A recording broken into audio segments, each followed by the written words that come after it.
12:44 minutos, me voy a levantar, Ángel, que me había escondido yo aquí entre los madroños y no se me veía. Bienvenido, ¿cómo estás? Hola, muy buenas, Juli, muy bien. Hoy nos ha llenado el plató de plantas que tienen frutos y bayas, ¿verdad que sí? Unas plantas muy decorativas, ideales para comenzar el otoño con buen pie. Efectivamente, ahora en el otoño es verdad que tenemos menos flor, entonces siempre plantamos algún arbustito que bien por sus bayas o por sus frutos nos van a decorar durante todo el otoño-invierno. Eso queremos, darles ideas. Y ustedes ya saben que pueden marcar el 925 28 87 91 y nos van contando dudas que tengan a nuestro experto en jardinería, Ángel Agudo Medina. Por ejemplo, ¿qué plantas nos has traído? Cuéntame. Pues mira, si te parece, empezamos con la novedad. Sabes que siempre en el jardín de Estando Contigo traemos novedades. Entonces hoy hemos traído una planta que la gente desconoce, a la vez es muy rústica. Es el sinforocarpo.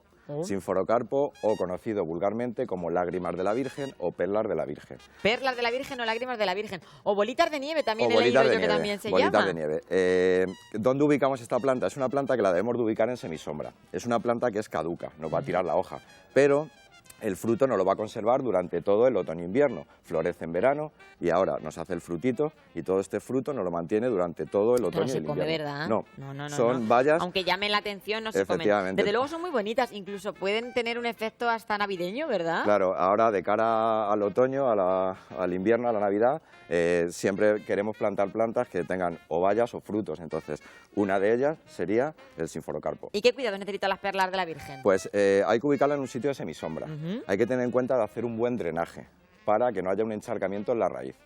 Y no es muy exigente con el tema de abonados, es decir... ¿La plantamos ya con la valla y todo? La plantamos con las vallas, luego nos va a tirar toda la hoja, pero nos va a mantener el fruto en la planta hasta la temporada siguiente. Ah, qué bien. Que empiece a brotar la hoja. O sea, que está todo el invierno así. Efectivamente, todo el invierno. Sí, qué bonita. Todo el invierno, muy bonita. Lo único que, claro, luego esto también sé yo, señoras y señores, que nos preocupa.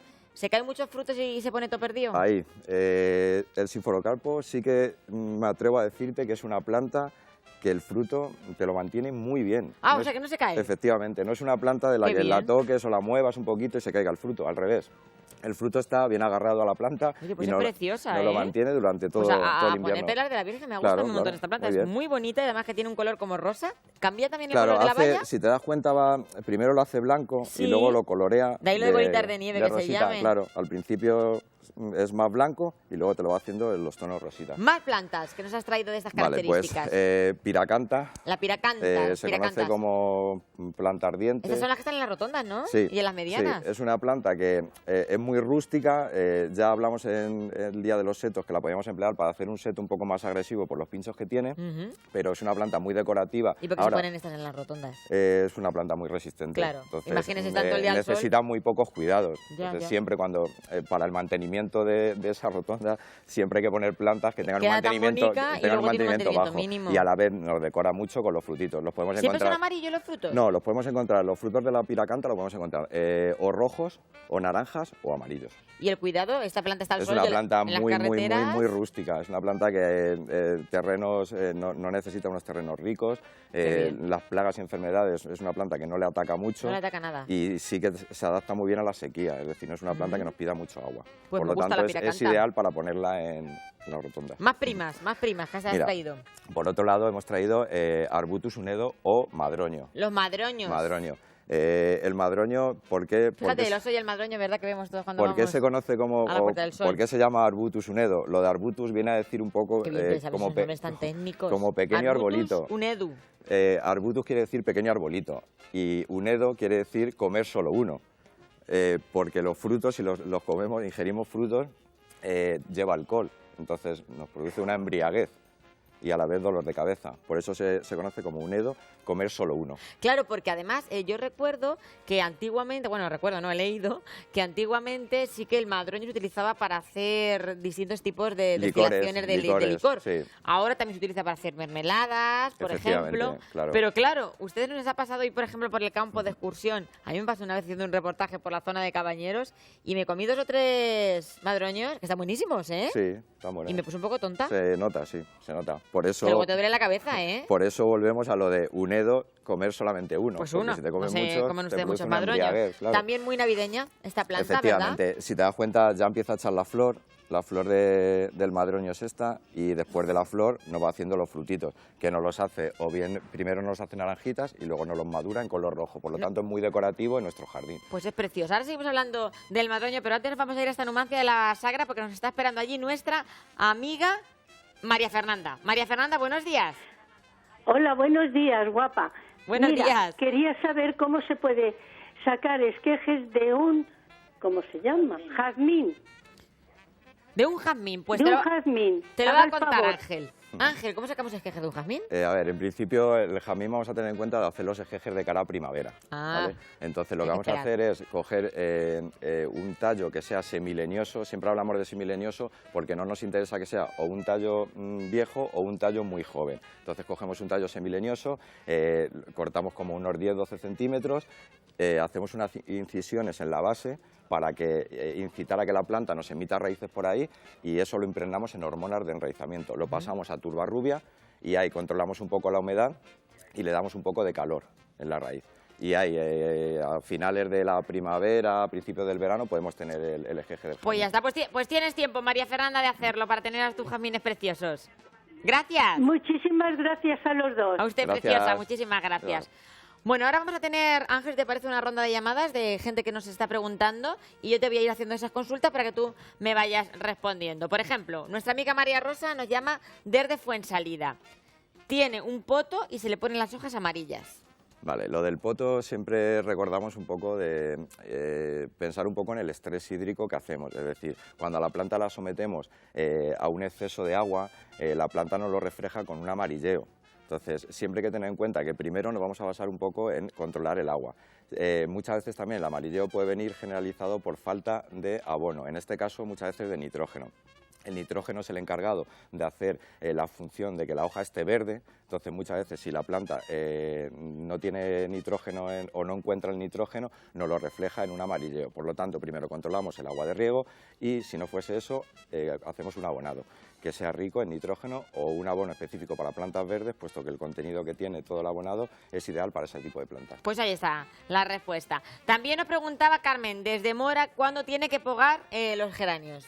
Vale, pues el geranio, un error que solemos cometer mucho es a la hora de meter la tijera ahora, en este tiempo. Entonces, ¿qué hacemos? Metemos la tijera ahora, dentro de 4 días nos viene el frío y nuestro geranio sufre porque es una planta que sufre con el frío. Por lo tanto, nuestro geranio lo dejamos tal y como está, aunque nos parezca feo y desordenado, lo que hacemos es esperamos al mes de marzo y cuando venga el calorcito y ya esté asentado, le hacemos esos cortes de poda. Pues a la Carmen, espero que estos geranios, los geranios, los podes cuando hay que podarlos, ¿verdad que sí?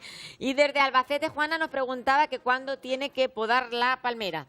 Las palmeras, importante, las palmeras siempre nos vamos a ir a podarlas en pleno verano, ¿vale? Las palmeras es de las pocas plantas que nos permiten o que sí nos aseguramos mejor el éxito trasplantándolas tanto en verano y haciéndole la poda en verano, porque las palmeras son plantas tropicales que aunque hay muchas que se pueden adaptar aquí en la zona, pero sí que es verdad que luego con el frío nos sufren. Entonces la poda y el trasplante de las palmeras lo vamos a hacer siempre en verano. Entonces, por ejemplo, palmeras que sobre todo yo siempre suelo ver más palmeras aquí en Castilla-La Mancha, como te estás diciendo, más en la zona de Albacete, más en la zona cercana a Valencia. Todos los pueblecillos que están más cercanos a Valencia, sí, Murcia. Aunque tenemos plantas en Toledo. Vamos a reconocer, Ángel, que las palmeras... Hay variedades de palmeras que sí que se adaptan bien aquí en el clima, pero aún así siempre hay que evitar que cuando una planta es algo sensible al frío, intentar evitar meter los cortes cuando va a empezar el frío o cuando hace frío. Entonces nos esperamos y lo hacemos o bien últimos de primavera o cuando está entrado el verano. Nos llama también una amiga de Toledo, Mari Carmen. Tiene un balcón precioso, como tantos balcones hay aquí en esta ciudad imperial. Cuando vas por el casco, a mí me llama la atención que vas recorriendo las calles y dices que hermoso tienen los balcones los toledanos. Sí, la verdad que sí. ¿Qué plantan en otoño, por ejemplo, nuestra amiga Mari Carmen en su balcón? ¿Qué Pues, flores le aconsejas para la temporada de ahora, otoño-invierno? Flores de temporada, imagino que la semana que viene o la otra haremos un programa para que la gente sepa qué flores tiene que plantar ahora en esta época, pero ahora podemos poner pensamientos, violas, antirrinum, dianthus, ciclamen, alisum, caléndula, alelí. Pues nada, que no tienes opciones, Mari Carmen. De todas maneras, ¿qué truco tendrán las toledanas y los toledanos para tener los balcones tan bonitos? ¿Tiene que ver un poco también con las zonas de sombra y todo eso? Tiene que ver, sí, muchas veces el poner una planta de sol a la sombra o al revés siempre nos influye. Entonces, si tienen los balcones bonitos es porque les gustan las plantas y se preocupan por ellas. ¿Y sabes por qué, Ángel? Porque ven el programa. Claro, te ven a eso ti los siempre, eso miércoles. siempre. Aunque les recuerdo que la semana que viene Ángel va a venir el martes, porque el miércoles que viene no tenemos programa, entonces va a estar con nosotros el martes, para que se lo apunten y no se lo pierdan, que yo sé que luego ustedes lo buscan y dicen, ¿dónde está Ángel? Pues el martes que viene si Dios quiere. Bueno, decimos, hemos hablado de las lágrimas de la Virgen, hemos hablado de los madroños, de la piracanta, la que crece en las rotondas. ¿Y nos falta otra más? Nos falta dos más, el cotoneaster, que es parecido a la piracanta, pero no tiene pinchos y además es una planta que es ideal para cubrir el suelo porque se extiende, entonces es muy bonita porque luego la vemos en el invierno. Y sale con el frutillo así. Claro, con el fruto rojito. Me gusta. Es una planta muy interesante también mírenla, qué por bonita. las mismas características que la piracanta. Es una planta que no es exigente con el abonado, con los suelos, plagas, enfermedades, etcétera. Entonces es una planta muy rústica para ubicar en nuestro jardín. Y por último, liles o acebo. Madre mía, cómo te lo saben los nombres técnicos. Claro, que yo el estar ahí todos los días. Soy incapaz a veces cuando pongo los rótulos de copiarlos, cuanto ni más de pronunciarlos. El liles, en este caso, elegimos la variedad Alaska. ¿Pincha? Sí, pincha un poquito las puntas.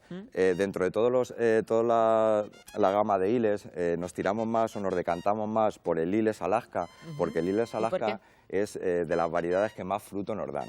Ahora explicamos, el acebo es una planta dioica. ¿Qué quiere decir que sea dioica? Dioica. Que sea dioica quiere decir que tiene por un lado pies machos y por otro lado pie hembra. ¿Vale? ¿Eso cómo lo explicamos? Vale, es decir, necesita para hacer el fruto, necesita un pie macho y un pie hembra. Hay plantas que son monoicas, que tienen en el mismo pie tenemos flores masculinas y flores femeninas. Sí, ya lo entiendo. En el caso del acebo, no. En el caso del acebo tenemos pie masculino y pie femenino. Muy bien. ¿Cómo sabemos que nuestro acebo es hembra o es macho? Es macho. Pues no lo podemos saber hasta a partir del cuarto año. Si lo miramos así, no. No, a partir del cuarto año. ¿Hasta los 4 años, no menos? De 4 a 12 años. Ahí es cuando valoramos un poco si es hembra o macho. La espera es larga. Y muy importante, si queremos hacer un esqueje de nuestro acebo, una vez que sepamos el sexo, hembra o macho, lo que hacemos es, en el esqueje, el mismo esqueje que cortemos y hagamos de esa misma planta, va a ser idéntico a la planta madre. Por lo tanto, si cogemos un esqueje de una planta que es hembra, nuestro esqueje va a ser hembra. Si cogemos un esqueje de un macho, nuestro esqueje va a ser macho. Planta dioica. Tenemos una ronda de preguntas que no quiero que te vayas sin hacerla. Nos llama Rosy desde Guadalajara. ¿Las hortensias las podan o no las podan? La hortensia siempre, al acabar la floración, hemos comentado, nos bajamos un poquito de la mata y dejamos, ese año la poda que hacemos es esa, simplemente hacemos un despunte de unos 10-12 centímetros y la dejamos ahí, puesto que si hacemos una poda severa, nos cargamos la floración y al año siguiente no tenemos flor. Ahí estamos. La poda de naranjos, María Dolores, nos preguntaba por ella. La poda del naranjo. El naranjo igual, volvemos a lo mismo. Los cítricos aquí en la zona centro son plantas que son muy sensibles al frío, por lo tanto, cuando vayamos a hacerle un corte de poda, tenemos que asegurarnos de que el tiempo está bien asentado. No irnos muchas veces a correr a principios de primavera si el tiempo no está asentado. Es decir, siempre vamos a ir en función un poco del tiempo, no de las fechas de primavera. Cada cosa a su tiempo, ¿verdad que sí? Efectivamente. Rosario de Cardenete dice que si se puede hacer un esqueje de una hortensia. Orquídea, que me he equivocado, orquídea. La orquídea es más complicado hacerlo, porque la orquídea sí que necesita, para hacer ese esqueje necesita... De la hortensia se puede, ¿no? De la hortensia se puede, Pero de la orquídea, es que las orquídeas son muy delicadas. La orquídea es delicada, además sí que hay que decir que para hacer esquejes necesitamos una cama donde tengamos una temperatura continua y luego controlar esa humedad. Por lo tanto, los tallos leñosos no suelen ser muy fácil para hacer esquejes. Pues no te metas en berenjenales, nunca mejor dicho, no vaya a ser que te quedes sin orquídea. Asu nos llama desde Hormigos y dice que tierra tiene que echar para trasplantar su platanero. Vale, pues el platanero es una planta que la podemos trasplantar con un sustrato universal. Cualquier sustrato universal que encontremos en cualquier centro de jardinería, en este caso en Decogarden, el sustrato universal nos vale para hacer ese tipo de plantación. Lo mejor es tener siempre sustrato universal. Lo mejor es tener siempre sustrato universal, siempre y cuando vayamos a utilizar plantas comunes. Si ya nos vamos a plantas ácidas, ya hay que preguntar un poco por la tierra de la acidófila.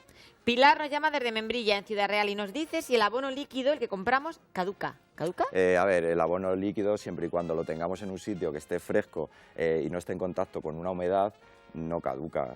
Hombre, si lo tenemos 10 años, sí, pero Hombre, si 10 lo tenemos años. 2, Seguro 3 que en 10 añitos, años no lo no tiene. le pasa nada, claro. Pues nada, guardarlos de los años de un producto a otro, porque luego los productos son caros, hay que Los guardarlos. productos son Ángel. caros y hay que guardarlos. Siempre hay que tener en Guardarlos. cuenta, cuando guardemos ahora, por ejemplo, que estamos utilizando muchos insecticidas, fungicidas, acaricidas, siempre hay que tener en cuenta que cuando lo guardemos, el botecito lo vamos a poner al revés.